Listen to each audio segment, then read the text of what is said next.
अरे कंगना रनावत, तू उद्धव ठाकरे को बोल, शिवसेना को बोल, हमें कोई मतलब नहीं है। हाँ, तूने भारत के संविधान की तरफ उंगली उठाई है, तेरी उंगली तोड़कर अगर वही ना डाल देना तो मेरा भी नाम नवाब सतपाल तंवर नहीं, तेरी जुबान बहुत ज्यादा चलती है। तेरी उंगली तोड़कर तेरे मुंह में ही डाल देंगे ताकि बोल नहीं पाएगी तू। हकली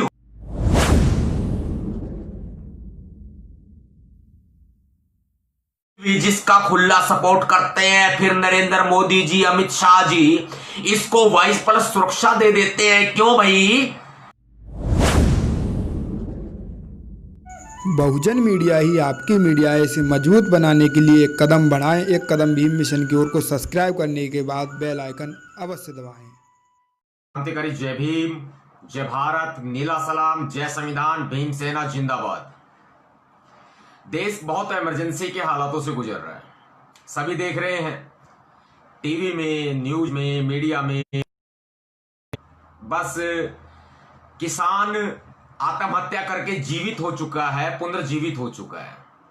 देश की जो जीडीपी दर है ना, वो जो गिर गई थी, वो वैसा देश की जीडीपी दर उछल करके खड़ी हो गई है, उसमें दोबारा से जान आ चुकी है। ऐसे ही आत्महत्या कर रहे किसानों में जान आ चुकी है। आत्महत्या कर रहे किसान पुनर्जीवित हो चुके हैं। देश में दलितों पर, मुसलमानों पर भयानक उत्पीड़न किए जा रहे हैं। सब कुछ बंद हो चुका है देश में। जाति देश का संविधान पूर्ण रूप से हो चुका है। आप ये कहेंगे कि कह रहा हूं, क्योंकि देश की मीडिया दिखा रही है देश इमरजेंसी के हालातों, जो ये इमरजेंसी इसके हालातों से गुजर चुका है, निकल चुका है। अब एक नई इमरजेंसी देश में आ गई है, कंगना रनावत। अब एक नई इमरजेंसी देश में आ गई है, कंगना रनावत। बेरोजगार लोग रोजगार मांग रहे हैं, थालियां पीट रहे हैं। नरेंद्र मोदी प्रधानमंत्री हमारे देश के, अमित शाह गृह मंत्री हमारे देश के, आंखें फाड़कर देख रहे हैं। टीवी भौंक रहा है, मीडिया भौंक रहा है। तमाम तरह के जो पत्रकार, जो कल तक बड़ी बातें किया करते थे अन्ना हजारे के साथ, रामदेव के साथ, दिल्ली जंतर मंतर आंदोलन और भ्रष्टाचार दिखाया करते थे, आज वो इस तरह भौंक रहे हैं जैसे उनको वो दाना पानी चुग्गा चुगने वाले पंछी तो बहुत अलग होते हैं, लेकिन ये तो वो खतरनाक जानवर है जो मीडिया वाले हैं कि जब डायनासोर देश में हुआ करते थे ना, इस धरती पर डायनासोर जीव हुआ करते थे, उनसे भी नाक सुरसा जैसे मुंह वाले ये मीडिया वाले बन चुके हैं। पूरी तरह से दलाल, चाटुकार। आज सिर्फ और सिर्फ ये दिखाया जा रहा है कि कंगना रनावत का ऑफिस टूट गया। कंगना रनावत का ऑफिस टूट, कौन सी बड़ी बात हो गई?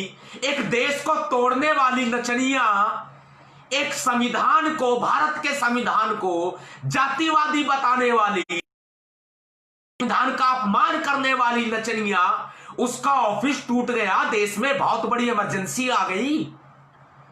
देश में ना बेरोजगार मर रहा, ना लोगों को शिक्षा चाहिए, रोजगार चाहिए, ना किसानों को जीविका चाहिए, फसल तक अपनी नहीं उगा पा रहे हैं।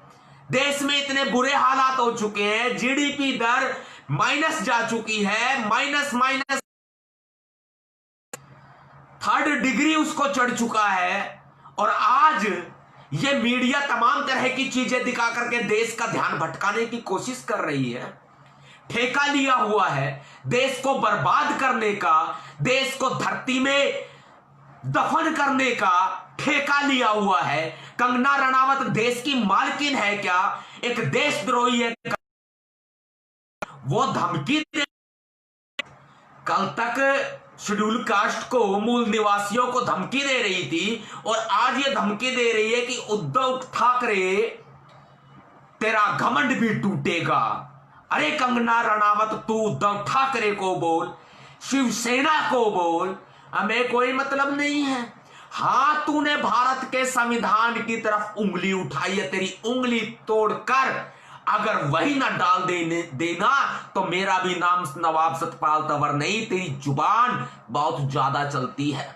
तेरी उंगली तोड़कर तेरे मुंह में ही डाल देंगे ताकि बोल नहीं पाएगी, तू हकली हो जाएगी, हकली बोल नहीं पाएगी। कंगना रनावत घमंड तोड़ने वाली, दूसरों का घमंड तोड़ने वाली, बहुत जल्दी भीमसेना तेरा घमंड तोड़ेगी, बहुत जल्दी भीमसेना तेरा घमंड तोड़ेगी, याद रखना।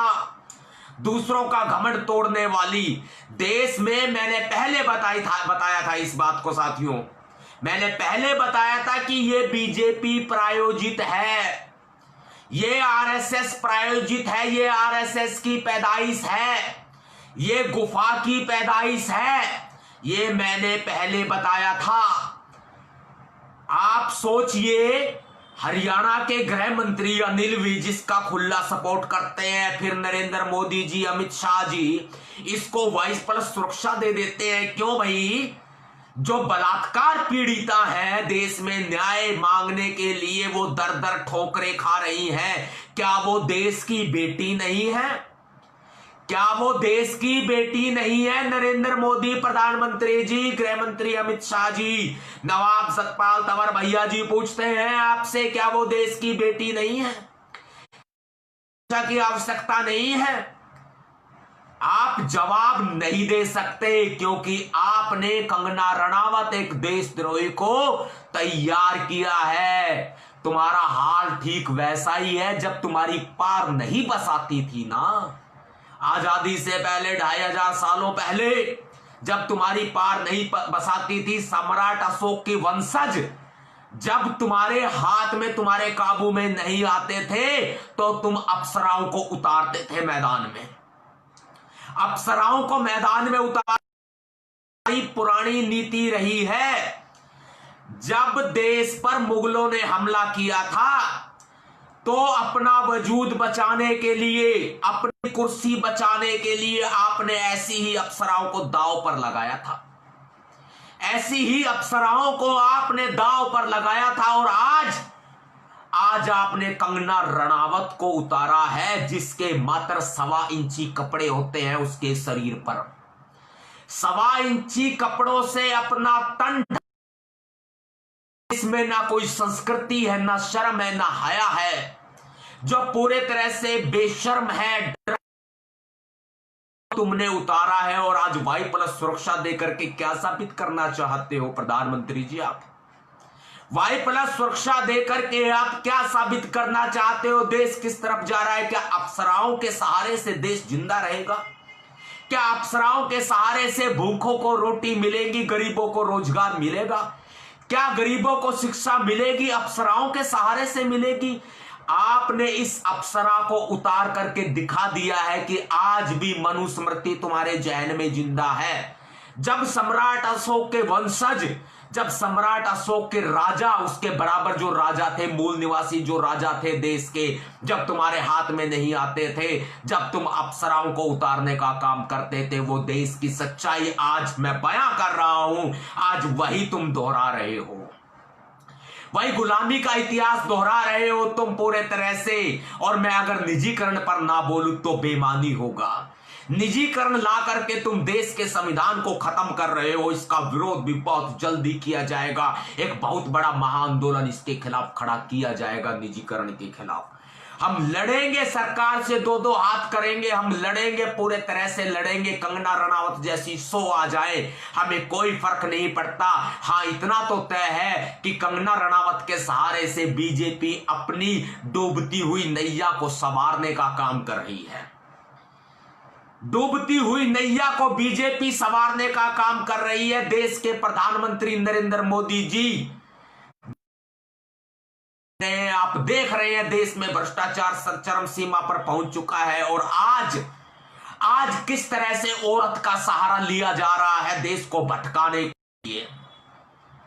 नहीं करेगा कोई अस्पतालों की बात। जब अमित शाह को कोरोना होता है तो वो मैदांता मेडिसिटी गुड़गांव में अपना इलाज कराता है। क्यों? भरोसा खत्म हो गया क्या सरकारी अस्पतालों से? भरोसा खत्म हो गया क्या सरकारी अस्पतालों से? आपने सरकारी अस्पताल नहीं बनवाए, आपने सरकारी अस्पतालों को अपग्रेड नहीं किया, आपने सिर्फ देश को धर्म और जाति की आग में तोड़ जवाब देगी भीमसेना।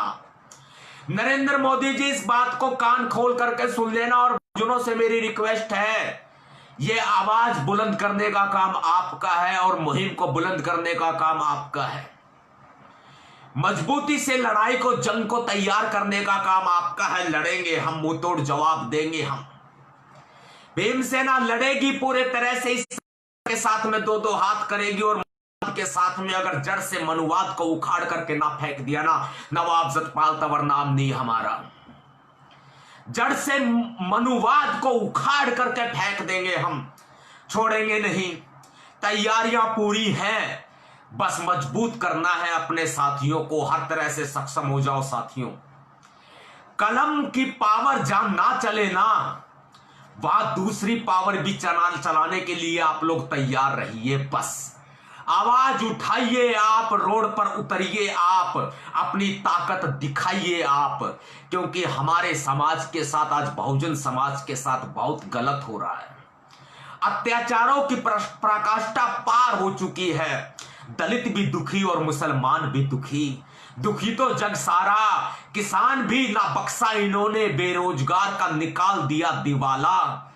और शिक्षा के दम पर जो आज हम बोलते थे, शिक्षा को भी खत्म करके इस सरकार ने कटोरा हाथ में पकड़ा दिया है। सब कुछ खत्म कर दिया है, सब कुछ बेच दिया है, निजीकरण भी लेकर के आ रहे हैं। और कंगना रनावत जैसी एक नचनिया को देश का सुपरस्टार बनाने के लिए इन्होंने मुहिम रच दी है, कमर कस ली है। अरे भूल मत नरेंद्र मोदी प्रधानमंत्री जी, और भूलो मत तुम भी, दिल्ली मेरी शान है ना तो मुंबई मेरी जान है। चिंता मत कीजिए, भीमसेना तैयार है, तैयार है भीमसेना। दिल्ली मेरी जान है तो मुंबई मेरी शान है। हिंदुस्तान, भारत देश का नागरिक हूं। बाबा साहब डॉक्टर भीमराव अंबेडकर जी का बेटा हूं। छोड़ूंगा नहीं, मरते दम तक नहीं छोड़ूंगा। जब तक सांस है तब तक लड़ूंगा। और मेरे भीम क्रांतिकारी साथियों से, भीम सैनिकों से मैं यही उम्मीद करता हूं, लड़िए जीतिए, लड़िए और जीतिए। क्योंकि अब वजूद को बचाने के गई है, क्योंकि दलितों का भी वजूद खत्म होगा, बहुजनों का, मूल निवासियों का वजूद खत्म होगा। इस देश में स्मृति मनु व्यवस्था हम लाने नहीं देंगे। मैंने हिंदुस्तान जिक्र किया पीछे, यह सिर्फ एक कौम का देश नहीं है, एक कौम का देश नहीं है ये धर्मनिरपेक्ष देश है। India that is Bharat, India that is Bharat. भूले ना, ये भारत देश है और देश के संविधान को यूं खत्म ना होने देंगे हम नरेंद्र मोदी, यूं खत्म ना होने देंगे। लड़िए साथियों, पूरे तरह से तैयार रहिए। कंगना रनावत आयोजित है। देश की मीडिया साहब का सिरा हमने थप्पड़ मारा था एक मीडिया वाले को, याद होगा आपको, भूले तो नहीं होंगे आप। ऐसे इन मीडिया वालों का भी हसर होना बहुत जरूरी है। अर्नब गोस्वामी एक नाम सबसे ऊंचा आता है, ऊंचा नहीं है, सबसे गिरा हुआ आदमी है वो। मीडिया के नाम पर दलाली कर रहा है। देश के चौथे स्तंभ का जो अस्तित्व था खतरे में आ चुका है। देश का चौथा स्तंभ जो है वो विश्वास के लायक नहीं रहा है। सभी चैनलों में ये हालात है, इक्का दुक्का चैनलों को छोड़ के, एनडीटीवी जैसे चैनलों को छोड़ के। अदरवाइज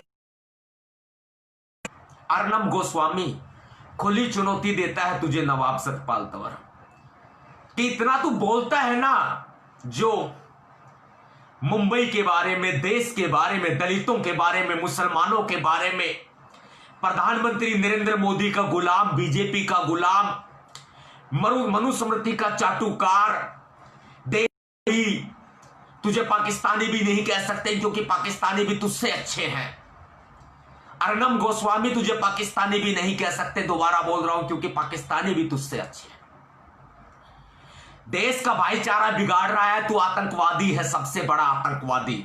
अर्नब गोस्वामी, अर्नब गोस्वामी चुनौती देता है तुझे नवाब सतपाल तंवर कि किसी भी क्षेत्र में मीडिया छोड़ तू और किसी भी क्षेत्र में आकर के ये मीडिया का तमगा लगा करके जो तू बहस करता है ना, मीडिया को बदनाम कर रहा है, आ जाए कर ले दो दो हाथ, कर ले बहस। देश के संविधान पर तू बहुत बोलता है, कर ले बहस, खुली बहस। अगर तेरे चेहरे पर, तेरे चेहरे की चमक, तो मेरा भी नाम नवाब सतपाल तंवर नहीं। तेरे मुंह में बत्ती सी ना गिरा दी तो मेरा भी नाम नवाब सतपाल तंवर नहीं। अगर तेरी जीभ काट कर इस देश के कदमों में न्यौछावर तो मेरा भी नाम नवाब तंवर है। जब लातों के भूत बातों से ना माने ना, तब